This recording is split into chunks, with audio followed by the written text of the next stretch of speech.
और नेपाल में नई सरकार के लिए अब नया समीकरण बनता हुआ दिख रहा है। बड़ी खबर आपको दे रहे हैं। नई सरकार बनाने के लिए ओली और प्रचंड की मुलाकात हुई है। मुलाकात के बाद दोनों राष्ट्रपति भवन के लिए रवाना हो गए हैं। नया समीकरण सफल हुआ तो भारत के लिए चिंता की बात होगी। ओली चीन समर्थक माने जाते हैं और इसीलिए ये एक चिंता का विषय है। ये तस्वीरें भी आप उससे जुड़ी हुई देख रहे हैं। नए समीकरण बनते हुए दिखाई दे रहे हैं नेपाल में और सरकार बनाने के लिए ओली और प्रचंड ने मुलाकात भी की है। नेपाल में सरकार का संकट और इसी से जुड़ी हुई ये बड़ी खबर।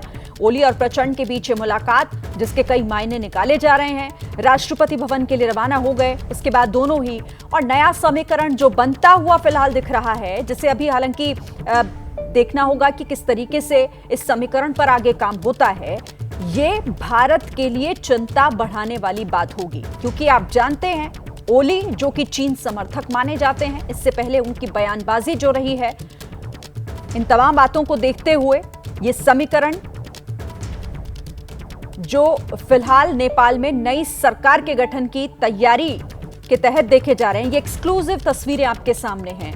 नेपाल में फिलहाल राजनीतिक संकट बना हुआ है, लेकिन अब नेपाल में किस तरीके से नई सरकार का गठन हो, इस पर समीकरण बनता दिख रहा है।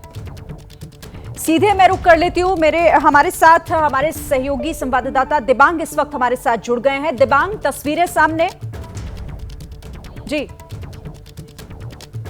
जी हाँ, तस्वीरें सामने अभी आपने देखी और इस समय हमारे पास उसी पार्टी के एक तरीके से किंग मेकर्स की जो पार्टी है, उनके जनरल सेक्रेटरी यहाँ पर मौजूद हैं। शंकर जी, उनसे हम लोग पूछ लेते हैं कि क्या फैसला हुआ। बड़ा फैसला है, सब राष्ट्रपति भवन के लिए निकल चुके हैं। वहाँ पर आप जाकर वो अपना दावा पेश करने वाले हैं। 166 का आंकड़ा हो चुका है। शंकर जी, बताएं इस बारे में विस्तार से, हम लाइव हैं अभी।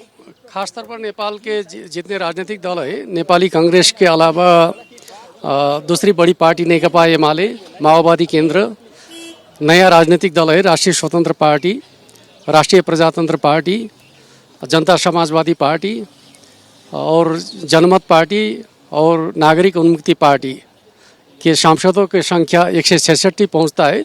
166 6 दल हैं इसमें, 6 दल शामिल हुए हैं। हम चाहते हैं कि बाकी दल भी इस प्रक्रिया में शामिल होंगे। मुल्क में जिस तरह की राष्ट्रीय समस्या है, उसको समाधान के लिए हम सामूहिक रूप में आगे बढ़ेंगे। क्या ये बात सही है कि करीब 3 और दल ऐसे हैं जो गड़बड़ के या कुछ एक बातचीत करके, सौदेबाजी करके किसी तरह से आने की संभावना है? ये तो अनुमान की बात है।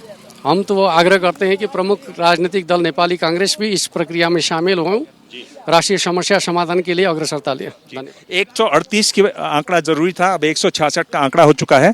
ये बताइए कि इसमें भारत के लिए क्या है? हम तो ये समझते हैं कि सभी मित्र राष्ट्रों को नेपाल में राजनीतिक स्थायित्व, एक प्रकार को विकास की प्रक्रिया को गति देने की बात सभी के लिए जरूरी है और सभी मित्र राष्ट्रों का इस पर सकारात्मक सद्भाव रहेगा। ओली जी का समर्थन है, प्रचंड जी को वो प्रधानमंत्री होंगे। हम सरकार गठन के पोर्टफोलियो के बारे में कोई छलफल नहीं किए हैं। हमारे पार्टी अध्यक्ष सरकार में शामिल नहीं होंगे, वो समग्र सरकार को नीतिगत नेतृत्व देने के लिए भूमिका खेलेंगे। एक बड़ी बात इन्होंने कह दी कि ओली जी जो हैं वो सरकार में शामिल नहीं होंगे, लेकिन प्रधानमंत्री ज़रूर होंगे यहाँ पर प्रचंड। ये एक बड़ी खबर है, एक तरीके से बड़ा उलटफेर अगर आप देखें जिस तरह की हम बात कर रहे थे, और जो मैंने करीब 2 घंटे पहले बात बताया था, उसी खबर की यहाँ पर पुष्टि होती नज़र आ रही है। और ये सारे नेता इस समय राष्ट्रपति भवन जा चुके हैं। हमारे पीछे ये जो आप घर देख रहे हैं, ये ओली जी का मकान है सामने बिल्कुल, और किंग मेकर की भूमिका में वो दिखाई दे रहे हैं। 6 दलों का उनको समर्थन इसमें मिला हुआ है। दिबांग, जिस तरीके से आप बड़ी जानकारी दे रहे हैं नेपाल सरकार गठन को लेकर, नेपाल के नए प्रधानमंत्री होंगे प्रचंड, और इसके साथ ही ओली का समर्थन जिस तरीके से प्रचंड को है, नेपाल में सरकार पर जो अभी तक गतिरोध बना हुआ था वो दूर होता दिखाई दे रहा है, क्योंकि नेपाल के नए प्रधानमंत्री प्रचंड होंगे।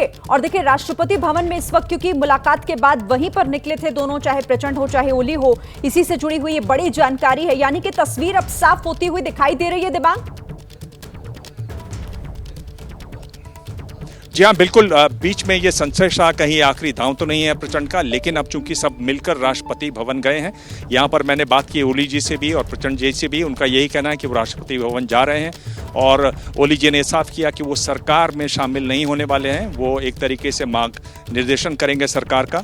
और कुल मिलाकर 6 पार्टियां हैं, जिसमें नई पार्टी है जो जिनके 20 सांसद हैं, जो रवि लामिछाने की है वो आए, और एक जो बड़ा गठबंधन बनाया हुआ था कांग्रेस पार्टी ने, उसमें एक बड़े घटक थे 32 सीटों के माओवादी पार्टी जो प्रचंड की पार्टी है वो अलग हो गए। 78 का आंकड़ा था ओली का, उपेंद्र यादव की पार्टी के 14 और जनमत के 6 ये एक साथ जुड़े हैं और भी पार्टियों की इसमें आने की संभावना है। एक जो राजावादी पार्टी है वो आरपीपी, उसके 14 लोग हैं, वो भी इसको समर्थन दे रहे हैं। तो ये एक बड़ा आंकड़ा जुड़ता दिखाई दे रहा है और जिस तरह के राजनीतिक दल हैं उनमें बातचीत करके, थोड़ी बहुत सौदेबाजी करके ये आंकड़ा अभी और भी बढ़ सकता है। तो एक बार ये फिर देखा जाए कि जो देवबा साहब हैं जो प्रधानमंत्री बनना चाहते थे, उनके हाथ से बाजी यहाँ निकलती दिखाई दे रही है। बाजी निकलती हुई दिखाई दे रही है। लेकिन दिबांग, जो मैं उस मीटिंग के बारे में भी चाहूंगी आप बताएं जरा कि क्या उस बैठक में रहा। आपने कहा कि, और आपने बात भी की उस पार्टी से जुड़े हुए लोगों से, वो ये कह रहे हैं कि देखिए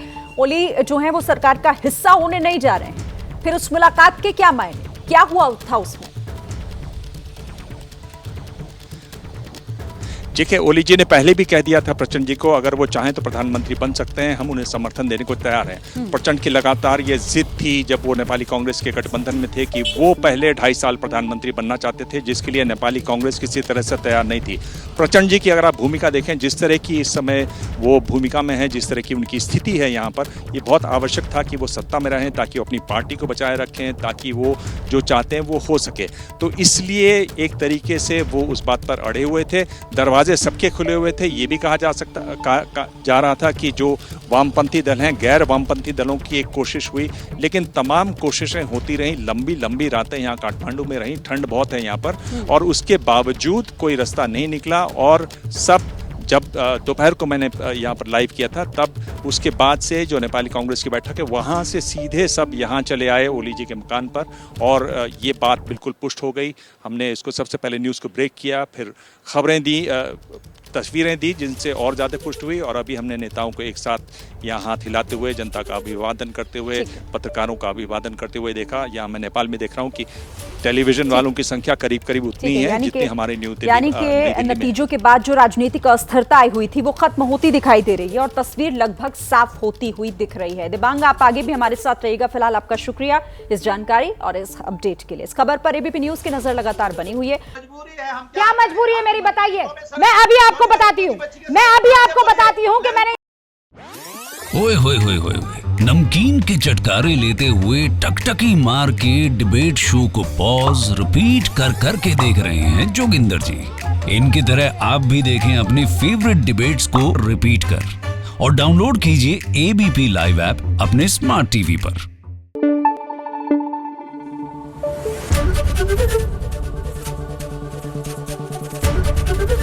एबीपी न्यूज आपको रखे आगे।